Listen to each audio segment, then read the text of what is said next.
क्यों आप भड़का रहे हैं, क्यों आ रहे हैं शक्ति परम से यहाँ भड़काने के लिए? क्या दुश्मनी हो सकती है आपकी सौरभ बहुगुणा से? किसी व्यक्ति को उतना ही परेशान करो कि वो व्यक्ति आपके बर्बादी का कारण ना बने। आपके और सौरभ बहुगुणा के बीच में बड़ी राजनीतिक तलवारें खींची। मंत्री जी को अगर कोई बर्बाद करेगा तो इन्हीं के कार्यकर्ता बर्बाद करेंगे, और हम जैसे क्रांतिकारी व्यक्ति बस यही कारण है कि हमें आगे आना पड़ता है। सौरभ बहुगुणा का इसलिए विरोध कर रहे हैं कि 2027 में आपको चुनाव लड़ना है। कितनी सच्चाई है इसमें? क्या पता अगर भाग्य में हो विधायक बनना तो वो भी बन जाएंगे, क्या दिक्कत है? आंचल फैक्ट्री लग रही है और उस फैक्ट्री के आप खिलाफ हैं, आप विकास विरोधी हैं। आपके लोगों ने कितना कब्जा कर रखा है, कितना खनन कर रहे हैं, उसको उजाड़िए ना। आते तो प्रहलाद पलसिया में आंदोलन करने के लिए हैं, शाम को बैठकर आप जो है यहाँ खाना पीना और दारू मुर्गा भी चल रहा है। सोयाबीन की बड़ी को आप मटन चिकन बता रहे हैं। अरे शर्म आनी चाहिए आपको। दाल को आप क्या बता रहे हैं, दारू? इस समय कई गंभीर आरोपों से गुजर रहे हैं सुमित मंडल, और सीधे सीधे सामना है कैबिनेट मंत्री सौरभ बहुगुणा का। प्रहलाद पलसिया इस गांव से आप लोग परिचित हैं। इस गांव के करीब आधा दर्जन गरीब मजदूर बंगाली समाज के लोगों को बेदखल करने का काम चल रहा है। सुमित मंडल की बहुत महत्वपूर्ण भूमिका है इस आंदोलन को गति देने में। शुरू करने में तो मैं नहीं कहूंगा क्योंकि पहलकदमी यहीं के लोगों की है, लेकिन अब आरोप सीधे सीधे सौरभ बहुगुणा जो यहाँ के स्थानीय विधायक भी हैं, कैबिनेट मंत्री हैं, उनका ये आरोप है कि शक्ति फार्म से आकर लोगों को, सीधे साधे लोगों को भड़काने का काम सुमित मंडल जी कर रहे हैं। क्यों आप भड़का रहे हैं, क्यों आ रहे हैं शक्ति फार्म से यहाँ भड़काने के लिए? क्या दुश्मनी हो सकती है आपकी सौरभ बहुगुणा से? देखिए, राजनीति में कोई विरोधी नहीं होता, मनभेद होता है, मतभेद होता है, मनभेद किसी से नहीं। सौरभ बहुगुणा जो मैं अपना आदर्श मानता हूँ, बड़े भाई है, उनके कार्यों को मैं देखता हूँ, उसको मैं। आप कह रहे हैं कि सौरभ बहुगुणा आपके आदर्श हैं और वो आप पे आरोप लगाने में जो है पीछे नहीं हट रहे हैं। किसी व्यक्ति को उतना ही परेशान करो कि वो व्यक्ति आपके बर्बादी का कारण ना बने। मेरे चुनाव की बात मैं कहूंगा, मेरे को इतना परेशान किया गया, मेरे को एक सभा नहीं करने दी गई थी। आज कोई ऐसे विरोध नहीं बनता। मैं अभी सोचता हूँ, जब मैं परेशान किया आपको, यही मैं जब रूलिंग पार्टी के खिलाफ लड़ा तो उनको लगता था कि किसी तरीके से चुनाव ना लड़े, कई आरोप लगे, कभी इतने सारी चीजें मेरे साथ घटी, मेरे जीवन में मेरा परिवार टूटते टूटते बचा। ये सारा षड्यंत्र किसने रचा, किसने आपको परेशान किया? मैं तो देखिए, अग्नि सामने जल रही है, मुझे लगता है कि ईमानदारी से आप जवाब देंगे। आज तक राजनीति में मेरे परिवार से कोई नहीं है। मैं भाई साहब आपको बताना चाहूंगा, मैं प्रथम व्यक्ति हूँ जो राजनीति में है। मैं जॉब करता था अच्छा खासा, पहला उपचुनाव लड़ा। लोकतंत्र में हर किसी को चुनाव लड़ने का अधिकार है, मैं भी चुनाव लड़ा, लेकिन जो चीजें उपचुनाव में मेरे साथ हुआ, उसके बाद दोबारा मैं जब चुनाव लड़ा, जो षड्यंत्र मेरे खिलाफ रचा गया, और यही लोग थे। मंत्री जी को अगर कोई बर्बाद करेगा तो इन्हीं के कार्यकर्ता बर्बाद करेंगे, और हम जैसे क्रांतिकारी व्यक्ति बस यही कारण है कि हमें आगे आना पड़ता है। जहां पर दो रूलिंग पार्टियां काम कर रही हो, मतलब कांग्रेस भी सत्ता में रही है लंबे समय, भाजपा तो सत्ता में है ही है, और वहां पर दोनों पार्टियों के कैंडिडेट के खिलाफ आप चुनाव लड़ते हैं, और न सिर्फ चुनाव जीतते हैं बल्कि प्रचंड बहुमत से चुनाव जीतते हैं। उसके बाद से अब तक आपके और सौरभ बहुगुणा के बीच में बड़ी राजनीतिक तलवारें खींची हुई हैं। देखिए, कहते हैं ना, अगर ठान लो तो जीत है, अगर मान लो तो हार है। तो मेरे चुनाव में तो बहुत सारी प्रकरण हुए, मुख्यमंत्री जी का बयान आना, बहुत लंबा वो सब चीजें था। इनके साथ अगर मैं आज विरोध में खड़ा हूं तो खाली इनके विचार, मुझे दोनों पार्टी में, चाहे कांग्रेस हो चाहे भाजपा हो, दोनों सरकार ने मुन्ना सिंह चौहान का 20 सितंबर वाला आप याद करिए, जो विधानसभा सत्र में हमारे बंगाली समाज के लिए कहा था, बस वहीं से सुमित मंडल पैदा हुआ था। जो 20 सितंबर की रैली हुई, आप नहीं मानेंगे भाई साहब, यहाँ से 20-25 बस ले जाना बहुत टफ था हमारे लिए। यहाँ से हम लोग भर के गए, हमारे समाज के लोग उसको रोकने की कोशिश करेंगे। मैं ये नहीं कहूंगा कि किसी के कहने से, पता नहीं क्या बुद्धि, कहना गुलामी, मानसिक गुलामी एक ऐसा, आप अगर गुलाम बन जाते हो किसी के तो आपके इंसान अपनी ताकत भूल जाता है। मानसिक गुलामी। तो शक्ति फार्म गुलाम है? गुलाम है। किसका गुलाम है? चाहे नेता का गुलाम है, चाहे किसी, आप देखिए, चाहे क्या, आप अगर गुलाम, मैं सीधे आरोप लगा रहा हूँ, तो आप सीधे बताइए, मैं सीधे आरोप लगा रहा हूँ। गुलामी एक ऐसी जंजीर है, इंसान को अपनी ताकत भुला देता है, और शक्ति फार्म के लोग गुलाम है। अगर गुलाम, आपको ये गुलामी दिखेगी नहीं, लेकिन है, क्योंकि आप अपनी अधिकार की बात नहीं कर सकते, अपना पक्ष नहीं रख सकते, आंदोलन नहीं कर सकते, तो गुलाम तो भाई साहब है ही है। मतलब दिमागी गुलामी है, मानसिकता, ये मानसिकता गुलामी मानसिकता। किसने गुलाम बना रखा है? दिमागी गुलामी किसने कब्जा कर रखा है? देखो, हिटलर शाही राज पहले भी रहा है, हिटलर लोग पहले भी आते थे, आज भी हिटलर लोग हैं, तो गुलाम बना रखा है सबको। आज के हिटलर कौन है, कौन दिखते हैं आपको आज? देखो, जो सत्ता में बैठे लोग हैं भैया, सीधे मैं कहना चाहूंगा, सत्ता में जो बैठे लोग हैं, लोगों को अपनी आवाज नहीं उठाने देते हैं। सौरभ बहुगुणा का इसलिए विरोध कर रहे हैं कि 2027 में आपको चुनाव लड़ना है। कितनी सच्चाई है इसमें? देखिए, मैं बार बार कहता हूँ, और आपके इतने बड़े चैनल के माध्यम से भी मैं कहना चाहूंगा जी, रही विधायक लड़ने की बात, शक्ति फार्म की जनता ने मुझे इतना बड़ा पद दिया है जिसका मैं सपने में भी मैंने सोचा नहीं।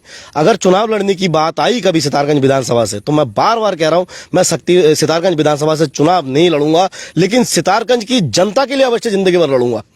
चुनाव नहीं लड़ेंगे, ये चुनाव आप ऐलान कर रहे हैं? देखिए, समय की बात है, मैं कह रहा हूं अभी फिलहाल मैं चुनाव की बात इसलिए नहीं कहूंगा। नहीं, आपका अंतर्मन क्या कह रहा है भाई? आप इसी साल जनवरी में लोगों ने कहा शक्ति फार्म में कि आप चेयरमैन बनो, तो आप निर्दलीय चेयरमैन बन गए। अगर जनता ये चाहेगी कि 27 में चुनाव लड़े सुमित मंडल, तो क्या सुमित मंडल चुनाव लड़ेंगे? देखिए, जनता का डिसीजन सर्वमान्य है। मैंने जीवन में ये नहीं सोचा कि मैं चेयरमैन बनूंगा। क्या पता अगर भाग्य में हो विधायक बनना, तो वो भी बन जाएंगे, क्या दिक्कत है? समाज के लिए लड़ना है तो लड़ेंगे। तो यही कहा जा रहा है आरोप कि अगले साल चुनाव है और चुनाव का बैकग्राउंड आप तैयार कर रहे हैं सौरभ बहुगुणा का विरोध करके। अब अगर उनको लग रहा है कि किसी का घर उजाड़ने से मैं बचा रहा हूं और उनको लग रहा है कि मैं चुनाव की तैयारी करूं, तो ये तैयारी मैं जीवन भर करता रहूंगा, जीवन भर। आपके लोगों ने कितना कब्जा कर रखा है, कितना खनन कर रहे हैं, उसको उजाड़िए ना आप। चलिए, सपोज चेयरमैन तो आप निर्दलीय बन गए, छोटा इलाका था, लेकिन विधायकी क्या निर्दलीय लड़ सकते हैं? वहां पर भी निर्दलीय उतरेंगे या किसी पार्टी का दामन थामेंगे? अब समय के अनुसार सब देखा जाएगा। अब यहाँ निर्दलीय तो बड़ा टफ है यहाँ लड़ना, लेकिन कोई नहीं, देख लेंगे। संघर्षों का जीवन है, संघर्ष करते रहेंगे, अगर भाग्य में होगा तो वो भी बन एक जाएगा। आरोप ये लग रहा है कि राजनगर के अंदर आंचल फैक्ट्री लग रही है और उस फैक्ट्री के आप खिलाफ हैं, आप विकास विरोधी हैं। ये मेरे पास एक खतौनी है, 2013 की खतौनी है भाई साहब, और वर्ग 20 पे ये खतौनी चढ़ी है, उसी राजनगर के लोगों के नाम पे। पूरे शक्ति फार्म वालों के लिए मैं, क्योंकि एक जनप्रतिनिधि होने के नाते आपको सूचना भी देना चाहूंगा और अवगत भी कराना चाहूंगा। ये वर्ग 20 की खतौनी है। अभी मंत्री जी ने कहा कि वर्ग 20 की खतौनी में मैंने पट्टे दिए और 2-4 लोगों का नाम भी उन्होंने लिया। तो वो जो 2-4 लोगों का नाम लिया वो उनके पार्टी के लोग हैं। ये वर्ग 20 की खतौनी है। जब आप वर्ग 20 में दूसरों को पट्टा दे रहे, तो इन लोगों में देने में क्या वो है? नाम भी पूरा, ये खतौनी आपके ही अधिकारियों ने इसको वो करा था। और ये जो पट्टा इसका निरस्त हुआ, ये 37 पट्टे हैं राजनगर में, 2017 में निरस्त हुए।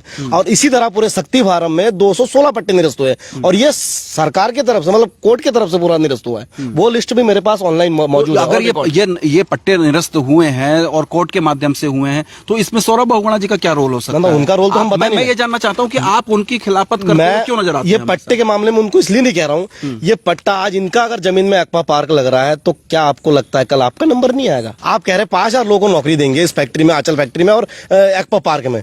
सिडकोल में 50 फैक्ट्री चल रही, कितने लोगों को आप कहेंगे पढ़ाई नहीं कर पाते?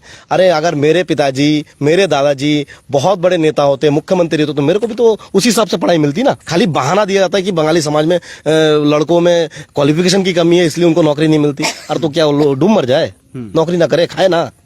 आप जमीन छीन ले रहे हो तो कहाँ जाए? नौकरी करे, फिर बाहर विदेश में जाएंगे नौकरी करने। चीज ये भी निकल के आ रही थी कि आप आते तो प्रहलाद पलसिया में आंदोलन करने के लिए हैं, शाम को बैठकर आप जो है यहाँ खाना पीना और दारू मुर्गा भी चल रहा है। सोयाबीन की बड़ी को आप मटन चिकन बता रहे हैं? अरे शर्म आनी चाहिए आपको। दाल को आप क्या बता रहे हैं? दारू।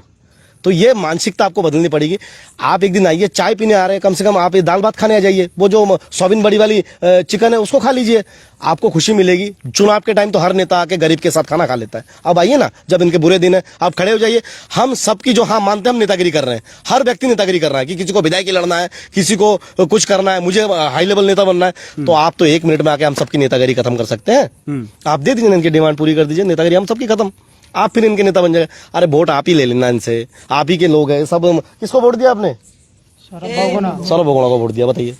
तो सौरभ बहुगुणा के लोग हैं भैया, हमारे लोग क्या है? हम भी चाहते हैं अगर इनका मांग पूरी हो जाए। लेकिन शक्ति फार्म के तमाम सारे नेता ऐसे भी हैं जो सौरभ बहुगुणा जी के साथ है। वो पार्टी के हैं, भाजपा के, या उनके पर्सनल है, मुझे नहीं पता, पर वो ये कह रहे हैं कि ये अवैध कब्जेदार हैं, ये सारी चीजें हैं, और वो लोग भी आपके साथ नहीं खड़े हो रहे हैं, समर्थन में नहीं आ रहे हैं। देखिए, मैं बार बार कह रहा हूँ, गुलामी एक ऐसी जंजीर है, इंसान को अपनी ताकत बुला देता है। आज इनका नंबर है, कल किसी और का नंबर होगा, तो ऐसा चलता रहेगा सिलसिला। मत उठाइए आवाज किसी का, अब ऐसे चुपचाप बैठे रहिए, कल आपका भी नंबर आएगा। अब गरीब लोगों को टारगेट कर करके पता नहीं, मैं समझ नहीं पाता हूँ। सरकार जहां बसाने का काम करती है, वो लोग डरे बैठे हैं, जो लोग मंत्री जी का पक्ष ले रहे हैं। आपको डर नहीं लगता क्या? सुमित मंडल को डर नहीं लगता? सुमित मंडल जी कौन सी ऐसी तोप है जो उन्हें डर नहीं लगता और कैबिनेट मंत्री के सामने टकरा जा रहे हैं? देखिए, मेरी बात सुनो, मैं उनको टकराना उनसे नहीं है, मेरी लड़ाई उनसे है ही नहीं, बिल्कुल। वो बहुत अच्छे व्यक्ति है और बहुत अच्छे परिवार से। लेकिन मैं आपको एक बात बताना चाहूंगा, ये माटी, इस माटी में मैंने जन्म लिया भैया, तो मैं चाहूंगा मेरे माटी का कोई बन जाए। मेरे माटी का दर्द, मेरे घर में चावल है, दाल है, रोटी है, या जीरा है, धनिया है, वो मुझे पता है ना, बाहर के व्यक्ति को नहीं पता होगा। बाहर जिनने इलाहाबाद की पढ़ाई करी होगी, जिनने दिल्ली में पढ़ाई करी, हमने यहाँ इंटर कॉलेज में पढ़ाई करी, प्राइमरी स्कूल में पढ़ाई करी, तो हमारा दर्द इस माटी में हमने खेला है। एक बच्चा बीच में वो उसको पता भी नहीं होगा कि मैं किसको गाली दे रहा हूँ, कि कौन कुत्ते की मौत मरे। उसको तो ये पता है कि मेरा घर कौन उजाड़ रहा है, मैं उसको गाली दे रहा हूँ। लेकिन वो भी मंत्री जी अपने ऊपर ले अच्छा, रहे। क्या माना जाए कि 2012 से 17 तक विजय बहुगुणा जी रहे, सौरभ बहुगुणा जी के पिताजी मुख्यमंत्री भी रहे वो 2.5 साल, उसके बाद से 17 से लेकर अभी तक ये हैं, कैबिनेट मंत्री भी हैं। क्या वास्तव में शक्ति फार्म का डेवलपमेंट नहीं हुआ है, विकास नहीं हुआ है, या सौरभ बहुगुणा ने काम नहीं किया है, या आप खाली विरोध करना है इसलिए विरोध कर रहे हैं? नहीं देखिए दादा, तब तथ्य के साथ बात करूंगा। देखिए जो विकास हुआ है शक्ति फार्म में, वास्तव में ये विकास किसी पे एहसान नहीं कर रहा। मैं आज चेयरमैन बना हूं तो अगर काम कर रहा हूं ना, तो मैं किसी पे एहसान नहीं कर रहा हूं। ये मेरा कर्तव्य, मेरा दायित्व है।